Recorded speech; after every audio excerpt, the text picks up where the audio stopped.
I'd like to welcome everyone to the conversation where we talk about everything Cowboys.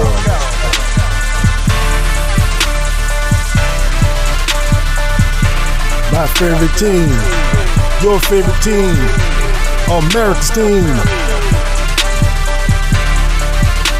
Here with your host, Coach Marv.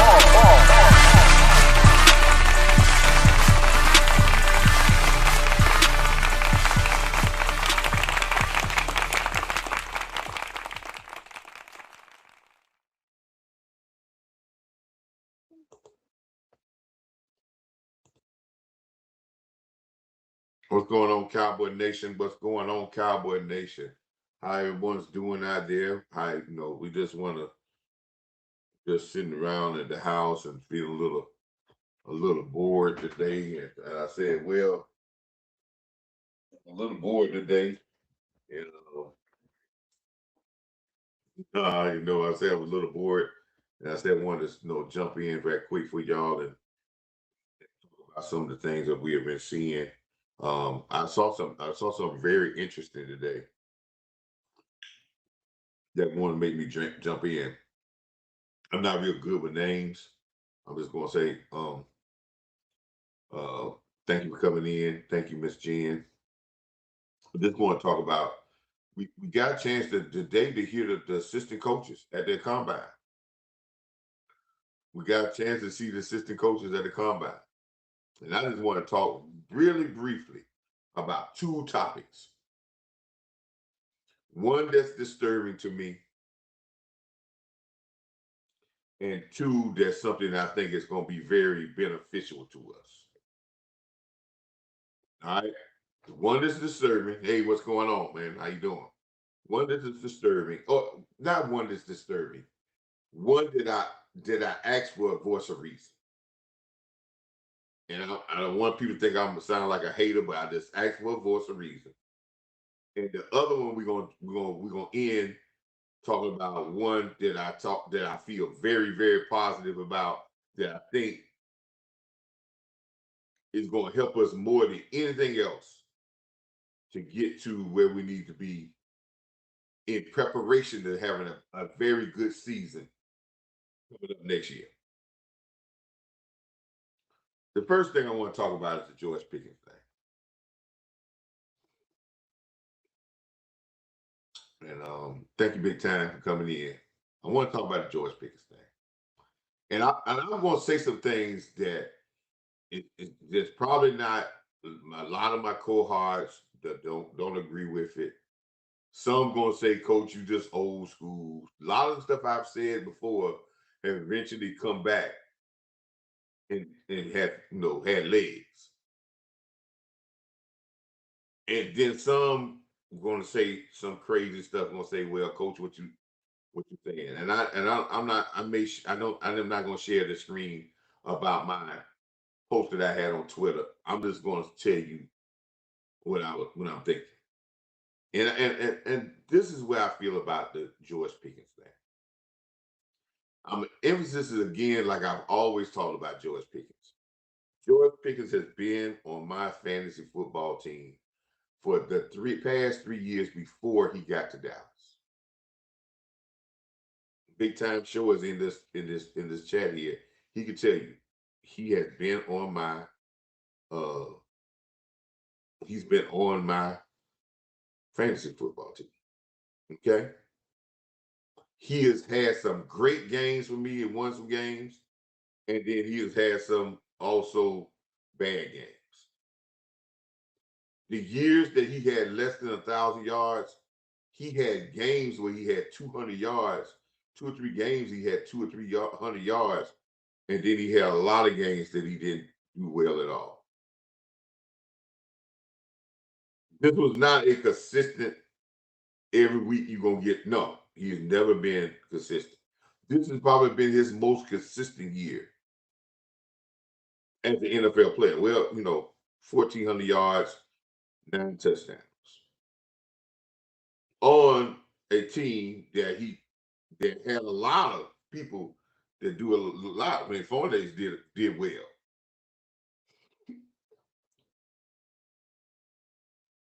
He got a chance to be a number one receiver.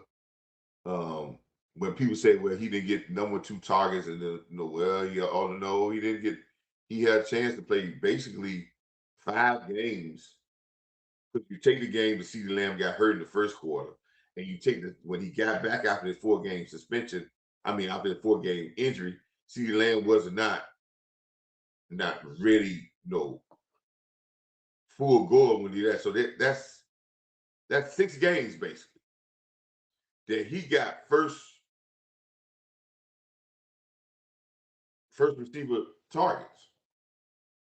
So he did well. There was a time, and tell me when if anybody tells me, tell me something that I say that's wrong. There was a time that they said he got most of his yards off slant patterns, and it was a big to do about that, going around talking about how he's getting all these yards off slants and with the yak yards.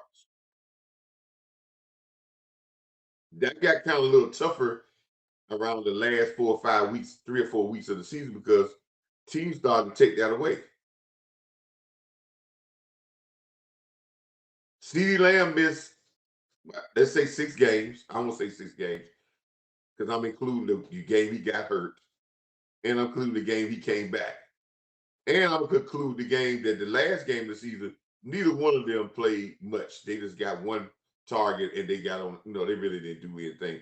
Basically, they gave them that week off to the last week.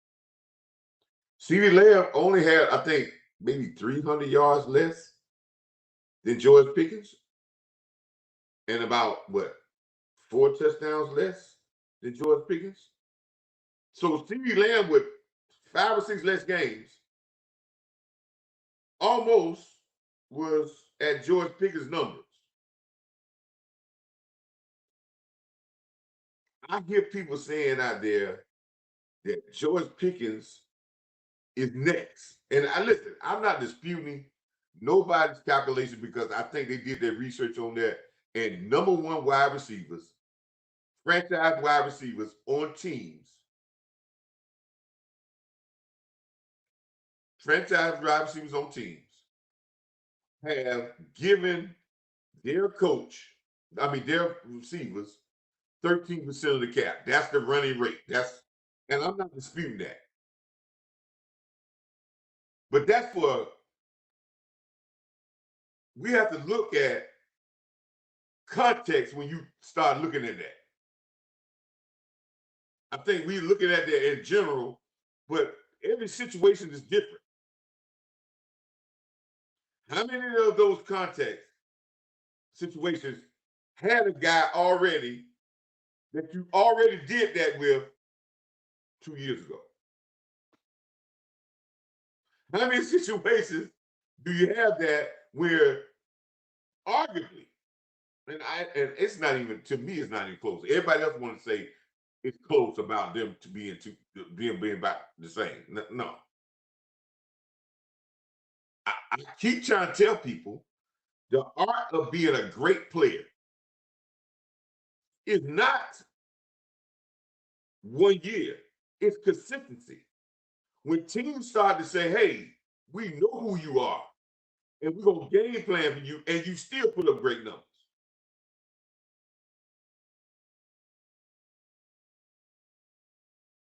I can understand they say you're all pro, 1,400, 12 touchdowns, I think less than 100 catches. Great year, but it's not a year that's over crazy. And Church put up an interesting point. Tyrone Church is in the chat, and let me put up what Tyrone Church said in the chat because I'm going Church. I want you to hold up on your comment because I'm about to ask you a question, and I'm gonna ask you a question, Church, and I want you to answer this.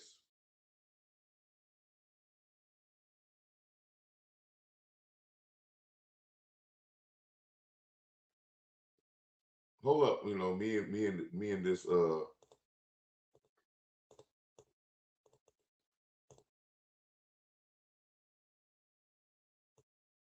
yeah,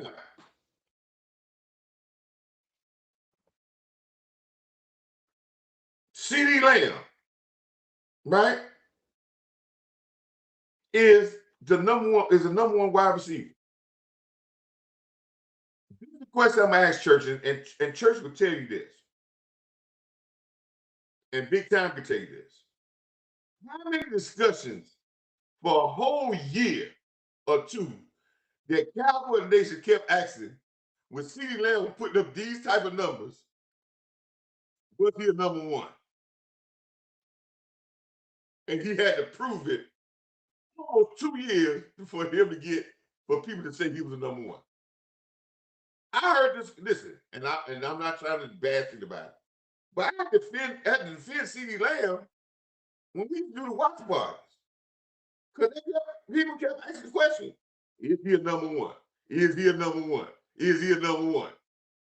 That's what I kept asking. So how all of a sudden we got people calling Pickens a number one, and we're putting the formula for Pickens like it was for Chase, Jefferson, Lamb, Tariq Hill. What's the guy that was from the guy that was in Green Bay? We're using the formula about the franchise receiver should get 13% with the formula. We're putting Pickens in that category and saying he's next, like he's in the realm of those guys that was consistent over years. Then I heard somebody say Puka Nakua is an outlier. Uh, did y'all see Puka Nakua's stat for 3-4 years? It's outrageous. One year 1,400 yards and 9%. Last year 1,700 yards. Then one year he got 1,000 yards. He missed 7 games.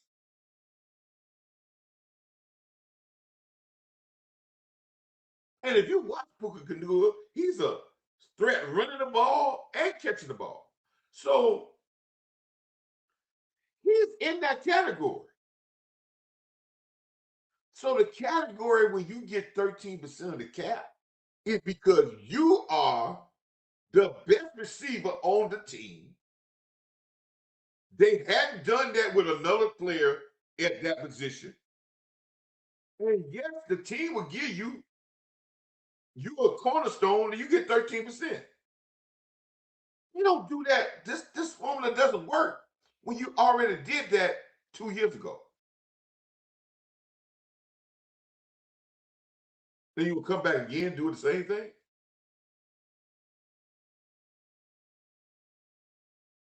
For someone that can say the other guy's better, I'm coming to Cowboy fans. Are we logically thinking right? Because the 40, 50, $40 million and more is being promoted by us, our fan base. That's who it's being promoted by. With our thirst to say we can't get nobody else to do what Pickens does alongside Lamb.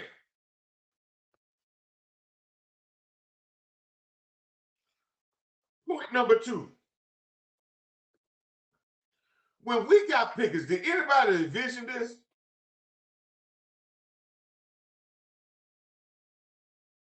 Because the reason why I say that is, if you didn't envision this, could it happen again? Could you get somebody else to do this? Maybe.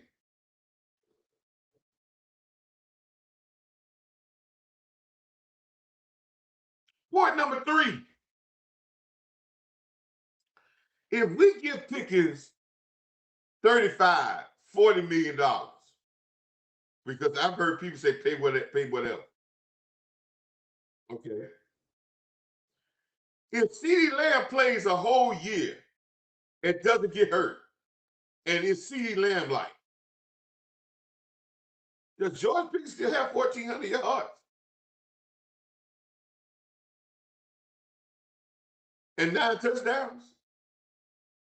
And if he doesn't, do we say he's worth the money or not?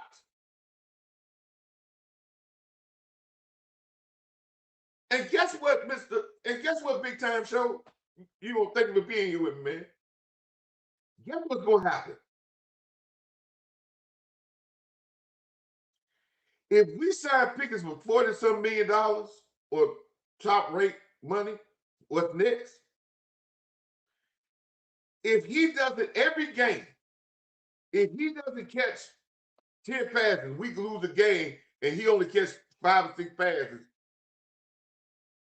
it's gonna be a word every game that Dak Prescott has gonna have to answer of why you ain't throw the ball to Pickens because he gets $40 million. It's gonna make, and then why you ain't go to CeeDee Lamb? Why you ain't go to Pickens?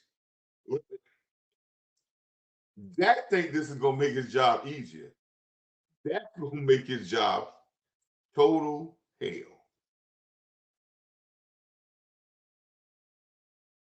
Because if he doesn't do what he did last year, and you give him 40 million, guess what?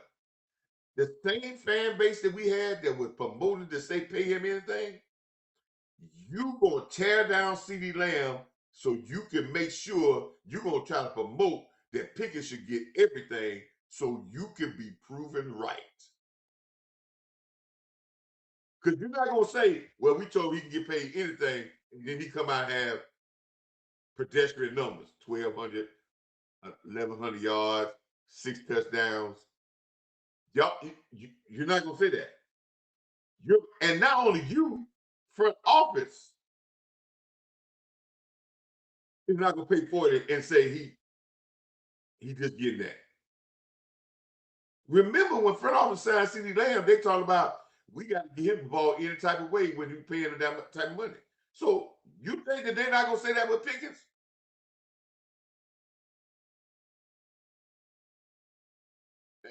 Nobody thinks about that. Point number 4.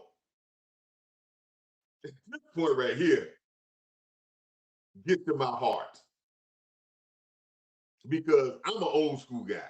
Some of y'all may not be old school guys. I'm an old school guy when alpha males meant something.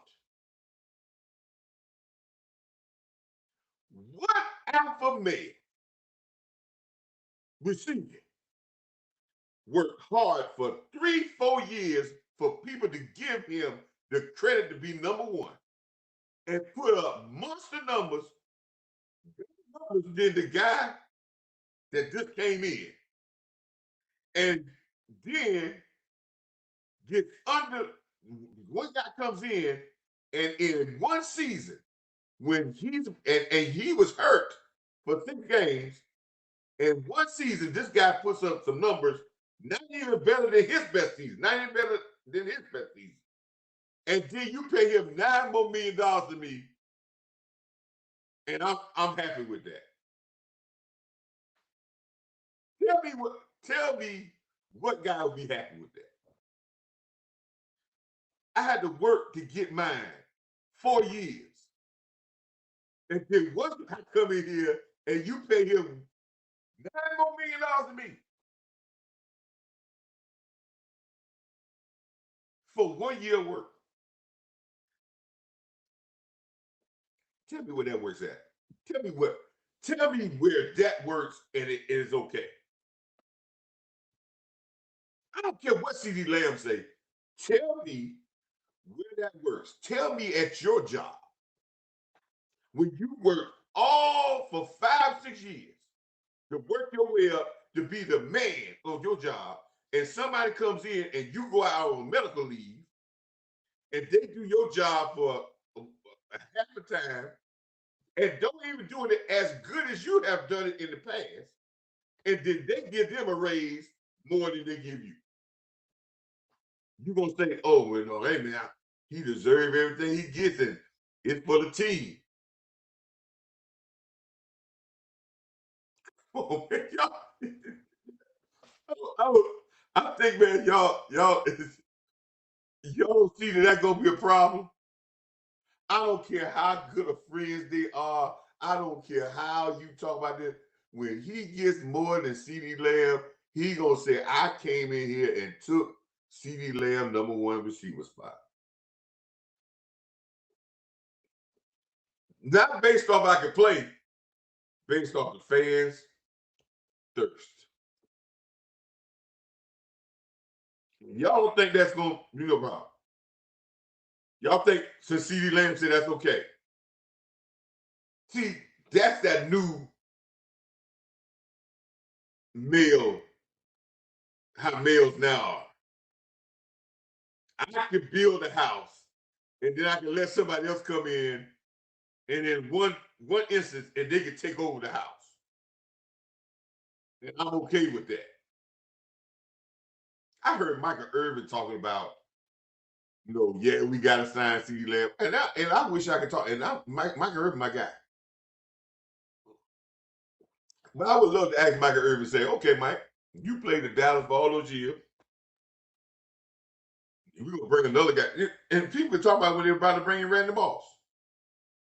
But see, they would have brought Randy Moss in as a rookie. And rookies wouldn't getting paid more than the veterans. By the time Randy Moss got his big contract, Michael will be already on the end of his career and about to go. But if Mike in his prime, and they brought him in for 1 year and then paid him more than Michael Irvin, and Michael was the one that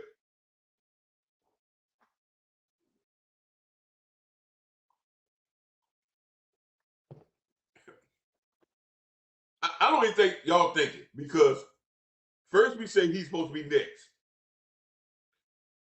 Next, he might be next in the category of Tennessee. He might be next with that 12%, 11% in the eyes of New Orleans. He might be next in the eyes of Indianapolis. He might be next in the eyes of maybe Chicago Bears. Because they haven't done that yet.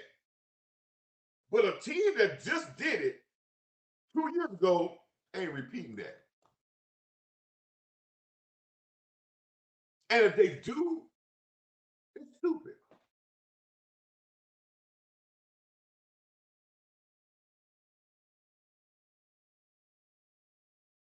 But our fan base say, hey,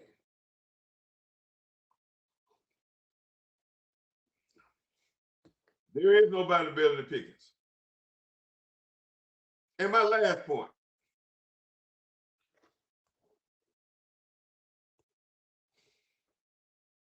I got one last point about Pickens. And it goes back to somebody nobody talks about.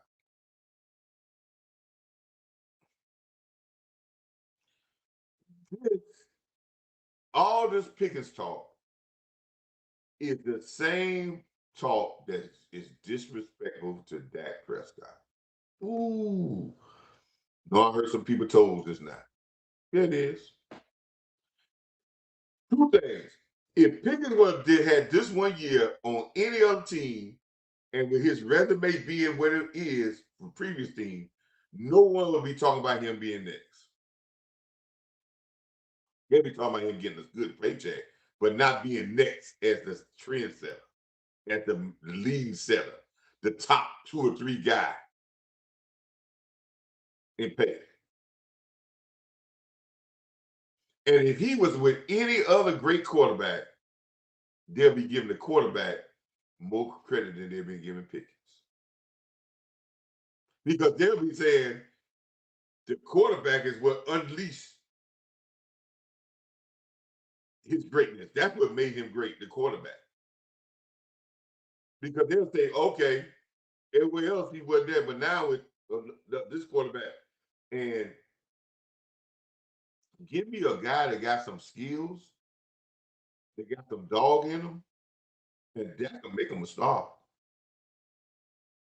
It ain't got to be Pickens.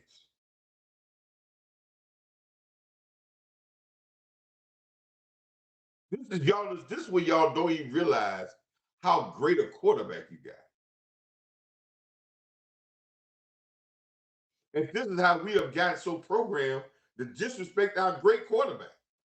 Because what's the guy that went to the left the Cowboys and went to Miami got and he didn't get big money, but he got paid a payday. We got free agency. Ain't never heard of him no more. But that got him there.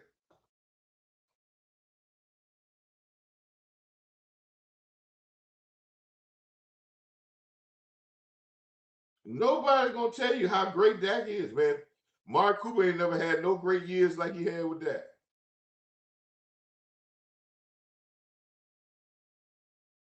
Am I wrong?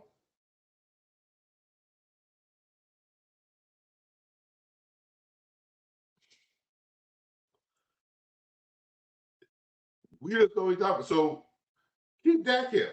And if you look at our offense, I said something to boss. I don't know if he's using this thing, but you look at our offense, man. Our offense was better in 2023 than in 2025. Matter of fact, do y'all remember Dak was the second in MVP voting in 2023? And our offense was even better in 2023? And we didn't have George Pickens? Matter of fact, name me the second wide receiver at that time. I think it was my man, the guy from the New Orleans.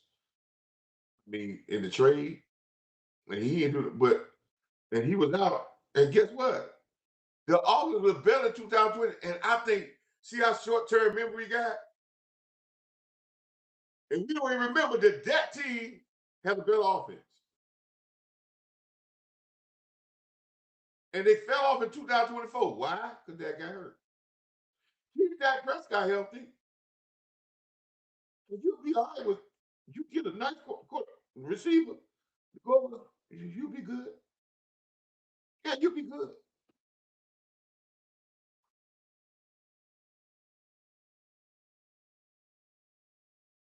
The context does not, the context of the next guy is you have to look at context. It's not just, well, he's the next guy, and that's it. Make no different situation that is. The Cowboys played the role like you're supposed to play the role. Yes, they did do the 13% with CeeDee Lamb of your franchise receiver. That's what it was. They did that 2 years ago. You don't come back and do it again 2 years later.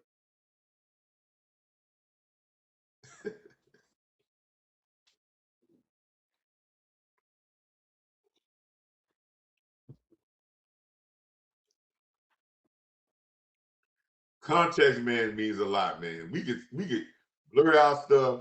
That's why I tell people about stats. They look at stats. You have to look at context with the flow, the situation.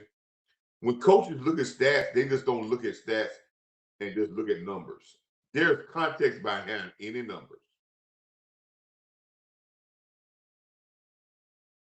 You gotta look at hidden yards.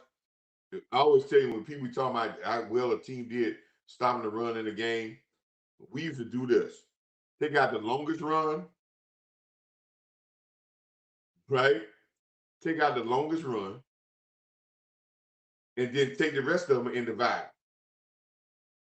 You might have a team run for 150 yards, but they had one run for 70 yards, and they ran the ball 30 times. You may say they gave up 150 yards that they ran bad, that they didn't stop the run. I would say we gave up one explosive play, and in 29 other carries, they only got 70 yards or 80 yards. I would say that we played very good against the run. You would say, no, we didn't. We give up 5 yards carry.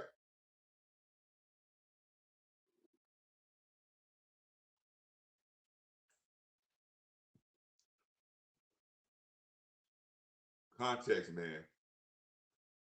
And listen, this is not hating on Pickens. But let me tell you something. Pickens and his agent want y'all to do what y'all doing. Y'all doing this job for him.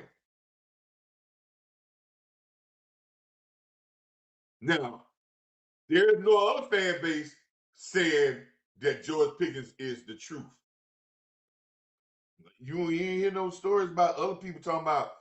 You heard Michael Parsons talking about, but you ain't hear no other teams talking about. You ain't hear no other breaking news stories that saying other teams are waiting because they want a shot at Pickens. We hear trade rumors, but that's manufactured by us.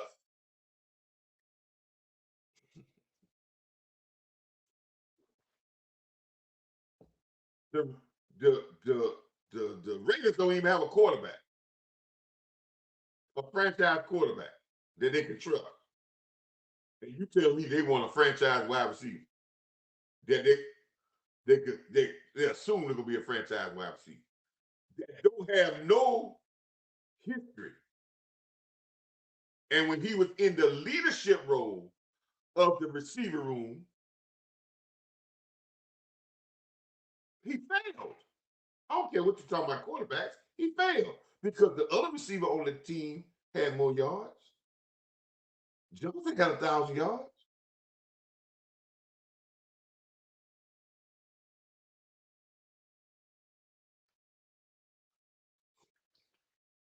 I think Big Time Show says on his Twitter said his agent they don't want his agent of other teams don't want to go and talk to Mike Tomlin and say, hey, Mike Tomlin, Mike, not on the record, but just tell me straight up. He might tell you, and he may say the exact same thing. And he's a very talented guy. Does he have the focus to lead a room as a receiver? I don't know. Just getting catches and some stats don't mean it's a whole lot more when you have to lead a room and take the pressure. We don't remember some of the games where he, you know,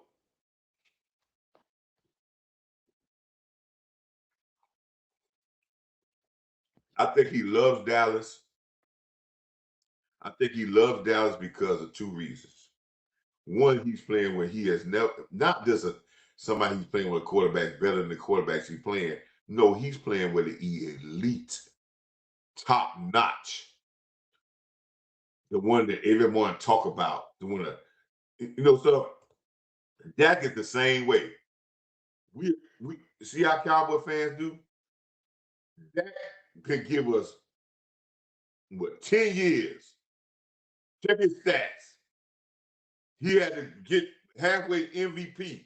He been MVP race a couple of times. He has did all this. If you look at historical stats, he could do all that. We can have Cooper Rush come and play 2 games. And guess what people be saying? Get rid of Dak and pay Cooper Rush. Any quarterback coming. Because he would have to go through it all over to prove it. Somebody else come in and they prove it. Same thing with CeeDee Lamb. It's our problem, man, that we do that. And we the ones push these salaries up. Yeah, I don't believe it. I think we hearing the rumors that Brandon Aubrey said that's fake news. See, and the reason why we got so much fake news out there by Cowboys because we're so thirsty. I need to go back to my show I did one of my first shows. Thirsty. Thirsty make you start to do things that you even think logical with. Because you're thirsty. And I just think, let's just think, man. If the Cowboys do that,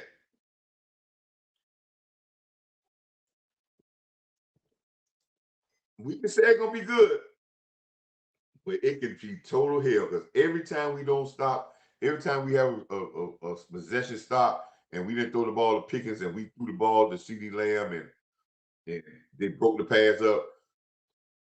Watch with y'all. Watch y'all now. Oh man, they need to go throw the ball to Pickens.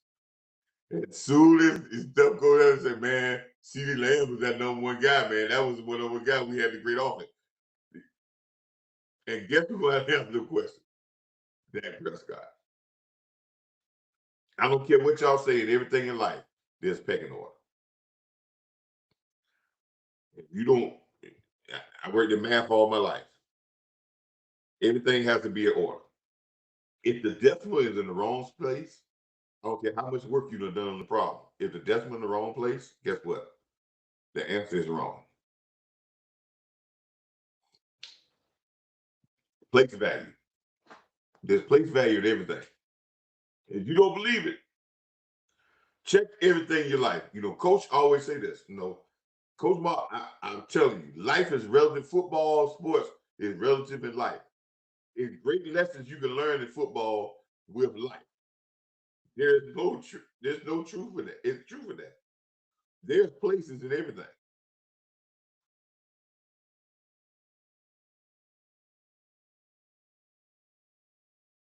Yeah, yeah. I mean, if he want, and listen, he don't play. He wants to get a bag at Dallas, and maybe, and yes, a guy coming out of his rookie contract wants a bag, and I understand he wants the bag for it with it, but he already knows how it is to play with a bad quarterback, and he said he was frustrated.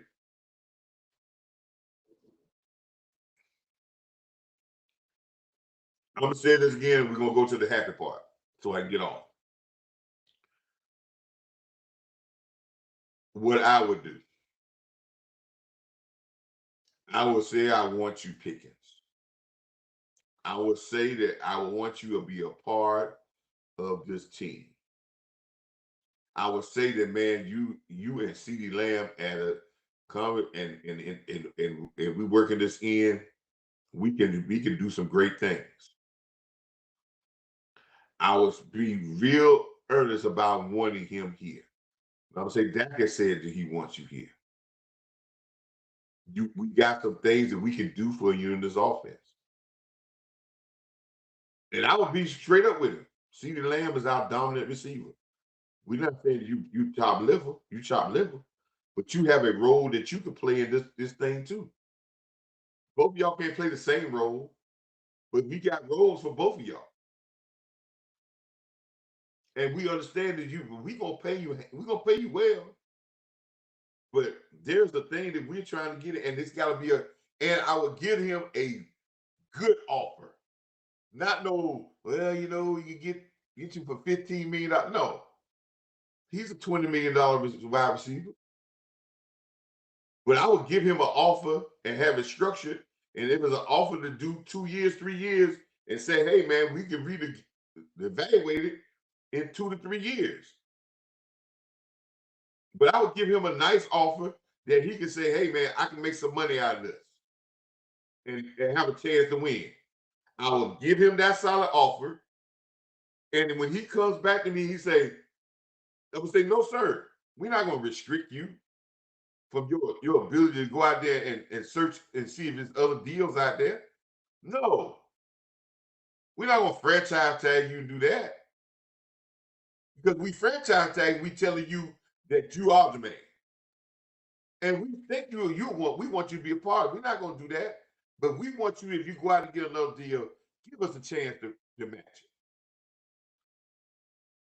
it. And if you really want to go, give us a chance to match it or maybe trade you that. Guess what his agent and guess what Pickett? They'll respect that. And I keep trying to tell Dallas fans, just because the guy got free to go and negotiate with other people, does that mean that he's leaving? It's like you got your girlfriend and you tie up in the house because you don't want to go out there and see other people. It's not that she gonna talk to other people. It's not that she gonna go out there, but there gonna be some people that gonna come at her. You got to believe that she at home. What's wrong with that? We are already in the organization. We have shown love to him. Our fan base has shown love to him.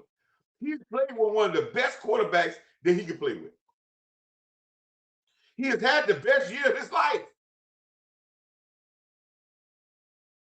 Let him find out what the market is. When we go in here talking about the market is set because this is what players get in the 13%, I'll tell you again, that's a bunch of BS.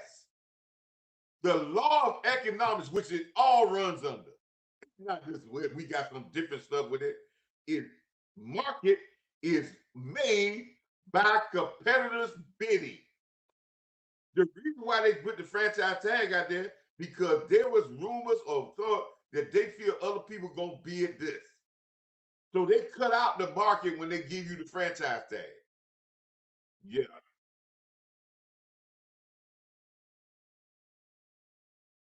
Because they can go way over that number. Well, if you allow him to go out and find a deal, and if he get somebody comes out the Bears or somebody to sort of say they're gonna give him 40 million and make him that guy. If y'all love picking so much, what y'all worried about that for? He fits their structure. He just don't fit ours. Everybody's pocketbooks ain't the same. I guarantee the team he go to, he get 40 million. Guess what? I bet you they ain't got a number one wide receiver in the building.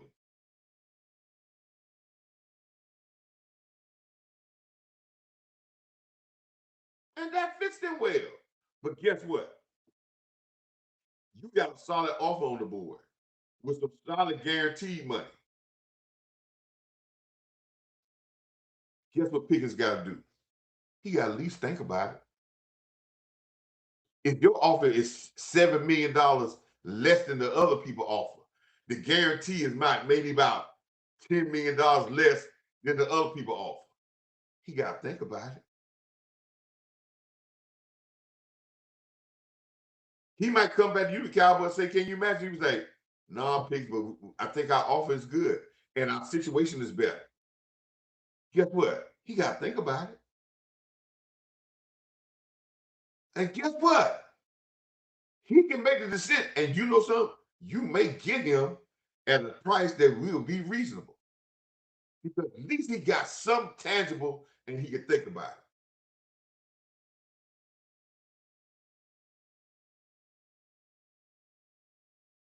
Because guess what?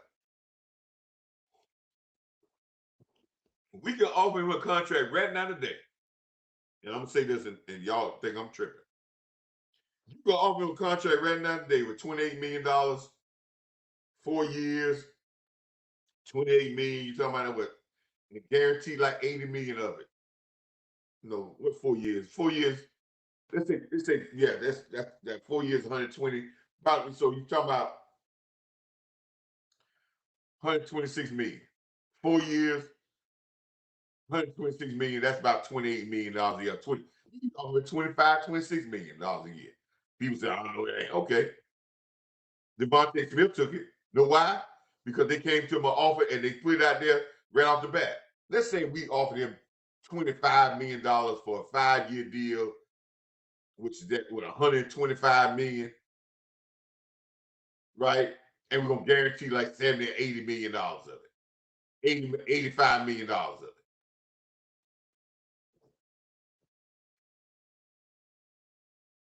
Y'all say, oh, they ain't gonna get no Pickens because that's not the going rate. Okay. We put that offer out there and tell everybody about it. And then we say we're gonna allow him to go and see if the market is gonna give him some more. Guess what the other people out there gonna offer? Guess what the other NFL teams gonna offer? You think they're gonna go to 40 million and they know the Cowboys got to offer there 25? You think they love him that much that they're gonna offer him 10, 15 more million when you already got an offer there 25? Do y'all really understand, people? If I know that somebody else is gonna pay $10 for something, you think I'm gonna come and say everybody, the people on the board is offering $10. I'm gonna come out off the river and say, give me get for 35. Let me give you 35.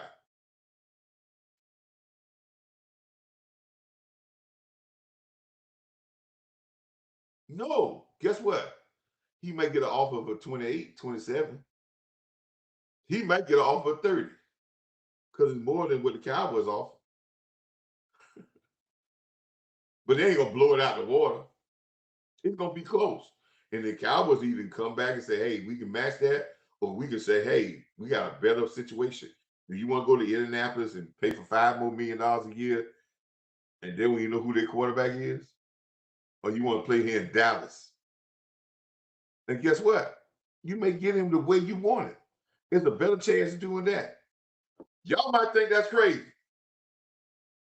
but the other team's gonna have to answer these questions. I guarantee you that everybody else ain't in love with Pickens like we are.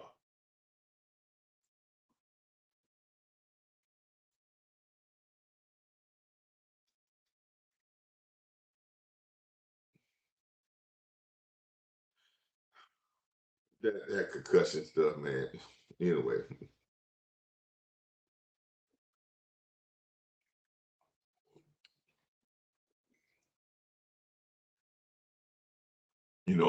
and they may do that because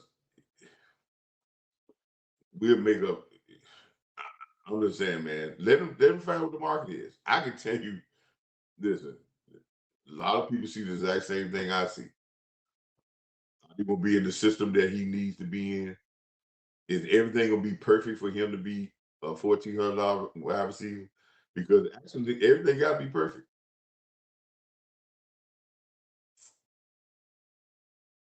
If he gets frustrated, will he be the same person? All these questions, y'all act like that's dick picking question of bashing. Listen, man, he laid that groundwork.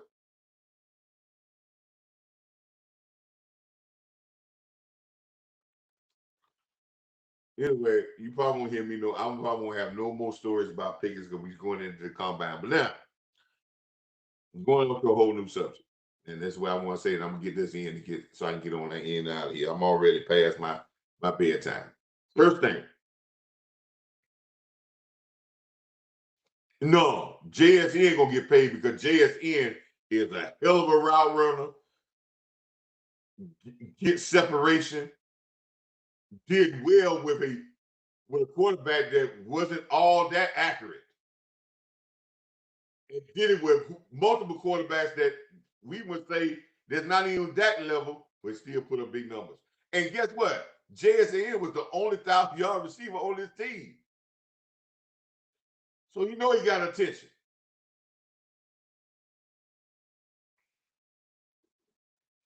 Jamar Chase. How many times Joe Burrow been hurt? And Jamar Chase still put up great numbers. Did he say, oh man, I can't put on no numbers because of my quarterback? How many different quarterbacks that Jefferson have played for in Minnesota? So, no character, leader of the room, have no questions about blockers. People talk about Puka Nakua. What Puka Nakua runs the ball like a running back out the wide receiver. He even better than CeeDee Lamb run the ball. Puka Nakua is one of the best blocking receivers out there. All these things add up to saying, can you lead the receiver room? Nobody talks about all that. They see 1,400. Now, listen, a guy that played 3 years and got 7 touchdowns, he comes with Dak and get 9 touchdowns. We said the receiver might be because it was that. It's crazy. Next thing, I saw the interviews with the defensive coaches. Great interviews. I want to say this. I love coaches that have the pedigree of what it takes for you to play it the right way. I heard the outside linebacker coach, don't get me saying his name, and I heard the defensive back coach, the safeties coach. They've got in Green Bay. The one that coached in Alabama 2 times. He was a grad assistant, then he came back to be the defensive back coach. He worked directly with Nick Saban. Nick Saban always worked with the defensive backs. Was in every meeting and dominant. Get one thing about Nick Saban. Go back to the art of coaching. I always reference this. Nick Saban and Bill Belichick. Bill Belichick was a defensive back guy too. Everybody talks about wide receiver, talks about cornerbacks, and talking about covering and all this. They said the first thing they must have to do if you play cornerback for them, you got to be able to tackle. That's why I understood Diggs knew how to tackle. Diggs got to Dallas and we stopped. We stopped having an emphasis on tackling because we had a history of not letting our cornerbacks being soft and not tackling. Scandrick, all kind of people, man. But he said that they got to tackle, they got to be physical, they got to be tough. I've said that was one of our biggest problems. Nobody else is, and they're going to address that. You're going to start hearing our coaches address that because that's very important. Shotty talked about it at the end of the season when he was talking about can we tackle better. He said that in games. So that was the emphasis of this defensive staff. Physical, competitive, tougher, get on your case. Let's go out there and intimidate people and go out there and be football players, not softies. And when they say that in training camp, saying we got an emphasis on being more physical on our back end, you're going to know, I said it a long time ago, you're going to know where it came from. I told you that was a problem for a while. I told you that's what they're going to address. The two guys that's coming from Kirby Smart. If you come from Kirby Smart, you come from Nick Saban. Because Kirby Smart at Georgia and Alabama at that time when Nick Saban was there, they were they're raised the same way. David Mom would say they're cousins. They're raised in the same household. It's about being grinders, being physical, being tough football players, and being competitive to compete. I like those sides. And I always say this, people try to judge physicality by your linemen, the trenches. Yes, I'm not saying trenches is not important, but the physicality of your team is judged by the little people. By the little people.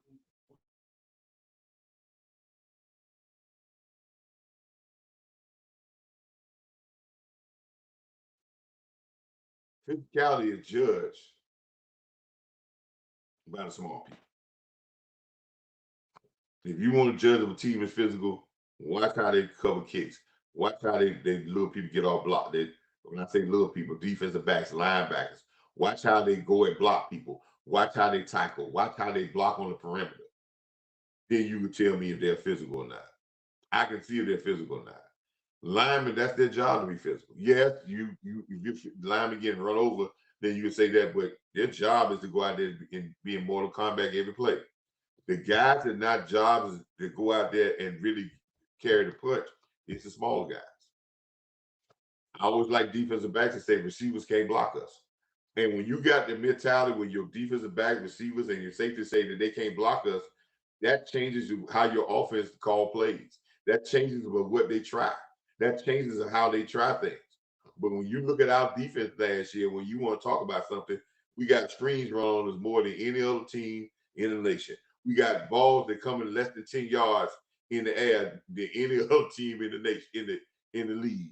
Because people feel that we get the ball in people's hands, run outside, or go out and stop block, we're gonna get yards, and they don't want to tackle.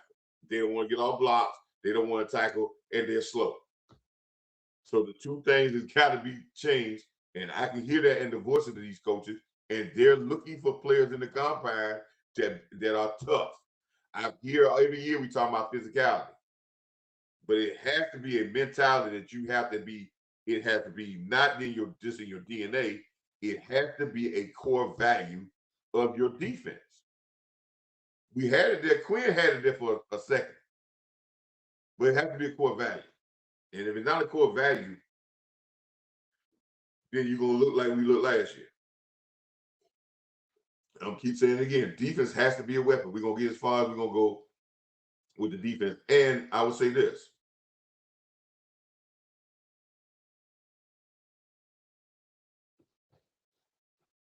Great question. Let me put it up there.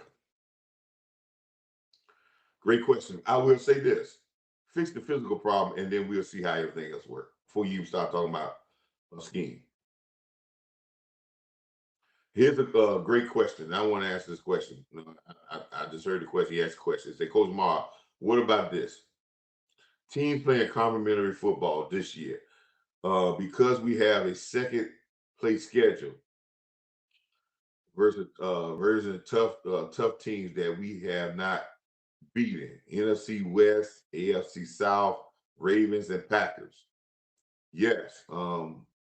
Yeah, we got San Francisco this year. We're playing second grade schedule. It's hard to say what schedules are weak now and strong because teams get better. And there's such a very thin line between the good teams and the bad teams and where you're playing at. But getting momentum is a key. The running game is going to set up the passing game. And the harder we've established that, it makes the passing game much easier. But when you talk about complementary football, the first complementary thing that we have to be is we have to be physical across the board. There is no physical offensive finesse defense.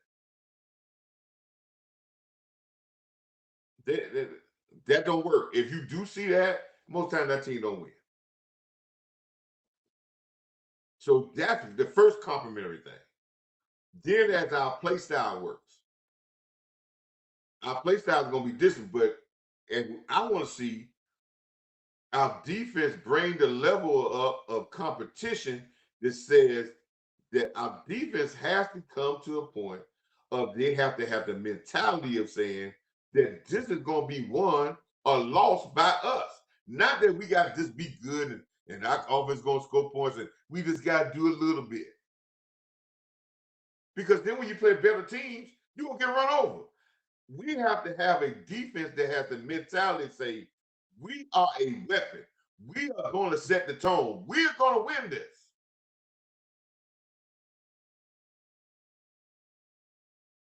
We're going to make you a great quarterback, Dak, because you ain't going to have to do as much. But we're going to respect who you are, but we're going to win this. Because that is our DNA. Our DNA as an organization has been defense first. You hear all these talking about there's 10 defensive MVPs in the Super Bowl. We got 4 of them. We got 5 Super Bowls. I can name you 3 Super Bowls that our defense dominated and our offense just was just there. I can name all of them. Okay. We won the first one. Bob Leonard them shut down the Dolphins. We won that. Yeah. Leonard shut them down. Then we win the next Super Bowl. We get 7 turnovers against the Denver Broncos. 2 defensive ends get co-defensive MVPs. I don't think Tony Dorsett have 1,000 yards in that game. I mean, 100 yards in that game. Roger Staubach didn't throw a touchdown. I think he might threw 1 touchdown, but you might threw 1 touchdown.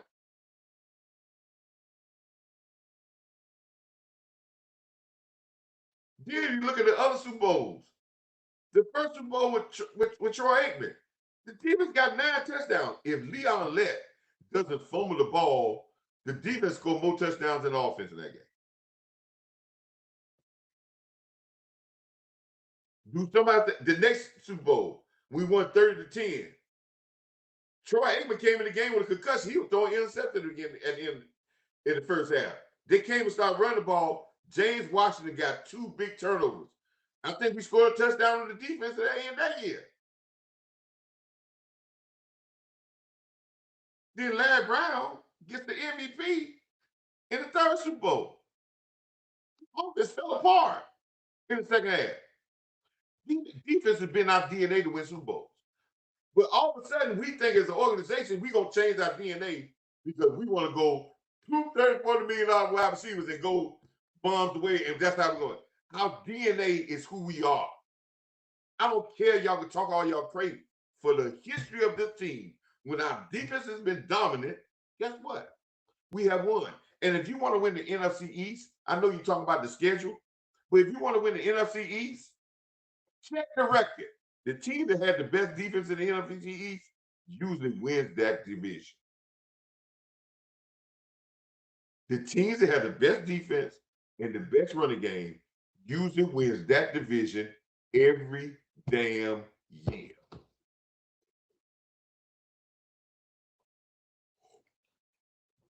But I can tell you, it's right there in your face. But our fan base want to make it look different. Because we know something. We talk about Jerry. Listen, and I'm gonna say this and I'm gonna get off. We talk about Jerry wants to win, but he wants to win out his way. Ain't that's how we are?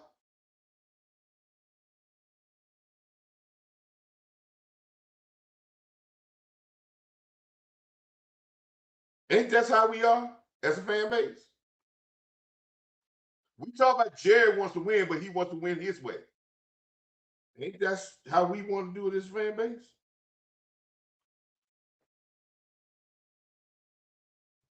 Because when somebody say we can win with a running game, guess what? We fight that. I guarantee you, nobody talking about trading to get one of the best running backs out there.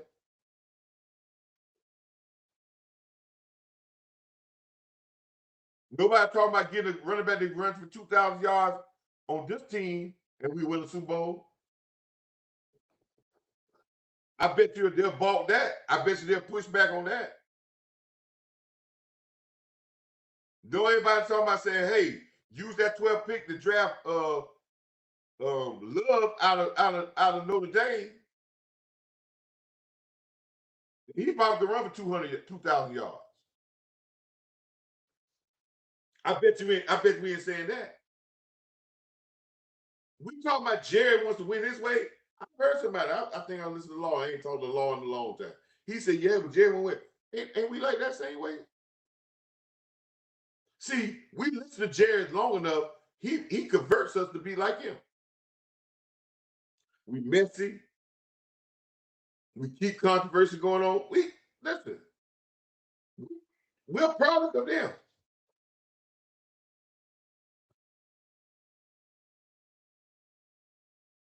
So yeah, we got complimentary, but we got to stop sounding like Jerry Jones.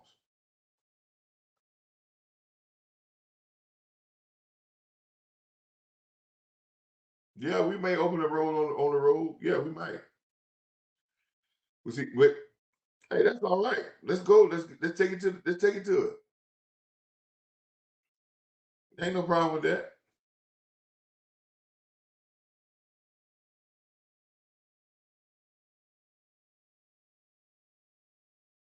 No, that says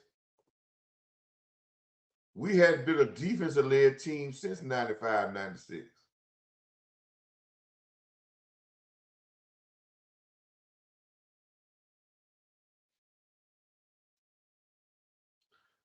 I'm gonna say it again. Cowboys have not played in the NFC Championship or a Super Bowl or won a Super Bowl without a top 9 defense and a top 5 running attack during the year.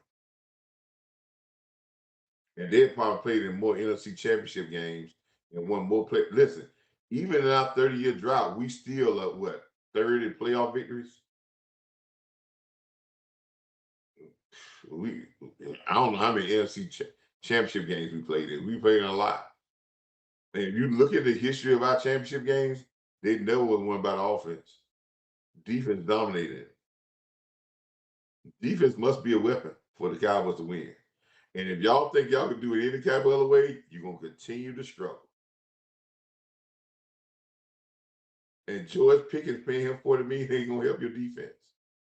Get this defense together at top notch, and you probably can win. You can probably do even better without George Pickens. I heard somebody say this, and I want to say this, and I'm going to say to break this myth about you need 2,000-yard wide receiver. Well, the last 5 Super Bowl victory teams didn't have 2,000-yard wide receivers. They didn't. Not tight end or wide receiver. 2 years ago, when Philadelphia won the Super Bowl, their receivers had way less numbers than they had the year before when they lost the Super Bowl. The year they won Super Bowl, I think Brown had, I think this at 1,100 yards, and Smith only had 800 some yards. The year before that, Brown had 1,700 yards and Smith had 1,200, and they lost the Super Bowl. This year, both of the receivers had 1,000 yards and they out the playoff. But when the receivers had 1,700, I mean, a little bit over 1,800, they won. People say, well, they had a great running attack and a defense. I don't give a dog what you say about that is. Well, guess what? They won the Super Bowl. The year that they won, check it out. And I know people say, well, Coach, you better, but I'm okay. I looked up these stats. The year that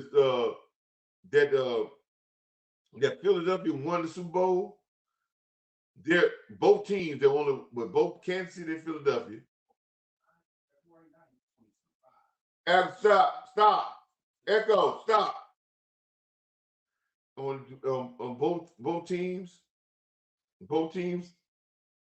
guess what? When the year Philadelphia won the Super Bowl, out of both teams, there was one 1,000-yard receiver, and that was Brown. Kansas City didn't have a 1,000-yard receiver.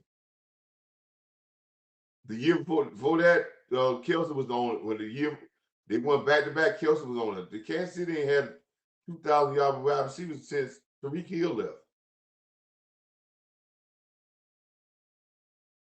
Seattle had 1,000-yard receiver this year. It's about what my man said about complementary football, playing football the right way. It ain't about being, you got to have stars. Then I heard some people say, well, you know, New England, they wish they had 1,000-yard receiver, in the Super Bowl. That would get, man, this ain't fantasy league. Give some credit to the guy doggone defense of the other team. You mean team? Listen, man, just because you lose a Super Bowl game or a team that played well or you probably played bad doesn't mean you got to throw it. Man, it's because you didn't have another wide receiver. Man, what are we talking about, man? Where we learning football from? You tell a team go this far, 12-2 or 13-2 and 17. 17 games shows who you are as a football team. Not one. That's why I said about Pickens. 4 years would show you what he really is. Not one.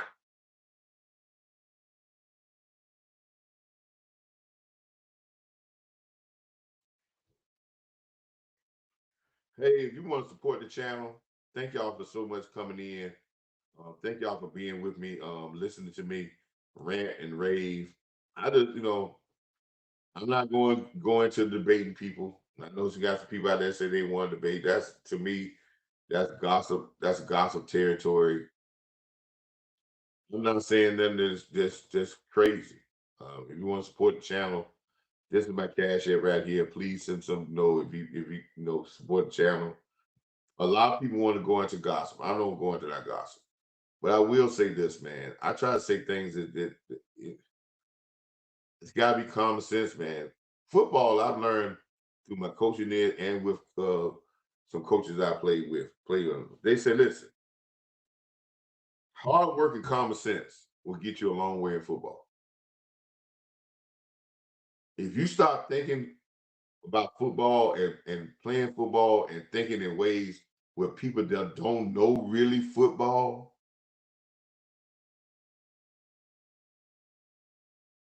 you can get yourself in a whole lot. That's why they always say don't play football in the stands. Let's play football on what you've been learning and with your teammates. You understand what the process is and how you put this together. People up there just yelling.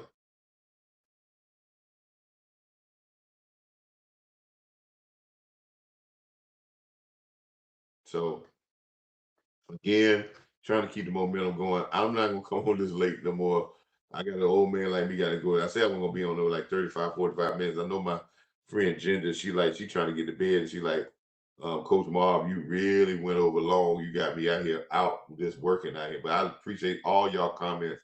I appreciate everything y'all said, man. Contact matters. Yes. Thank you, Big Time Show, for coming in and stopping in on my show. Please, if you want to support the channel, leave the Cash App. If you're not, man, please just give it like, comment, and subscribe and push it. Yes, man. We have to get this team ready for the season, starting with the defense, winning in the trenches, winning all over. This is the trenches. I think our trenches is okay. Our back end got to get tough. Our back end got to become snipers. You ask your trenches to mess it up, but you ask your back end to clean it up. We need clean sweepers on the back. I used to call my defensive back clean sweepers. I say, hey, these guys, my defensive line they'll put all the bones on the ground, but my defensive line will come up and do the clean sweeping. They'll pick the bones apart. We have some guys that going out there. Listen, defensive line get up the field, they cause havoc, and guess what? The linebackers and safeties where they will clean the clocks. And if y'all watch film, just go back and watch our games and watch how we wait. Watch why we got power watchers. Watch. We may get people on the ground. How many times? Think about it. How many times you said, ooh, what a great hit from our team? Think about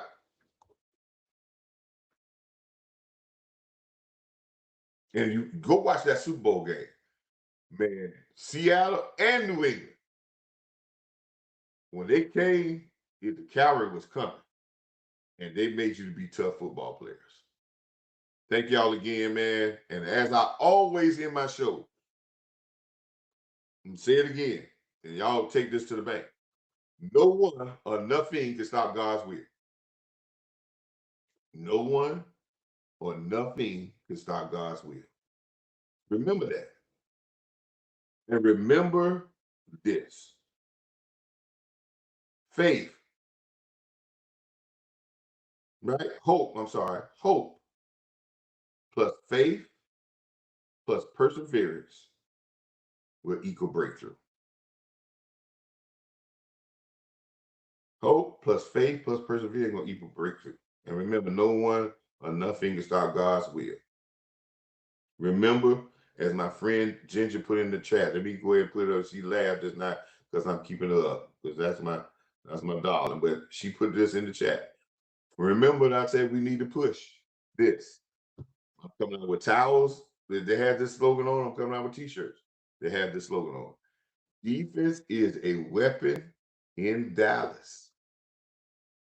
We're going to make people say, we don't need to receive a weapon. This is a weapon.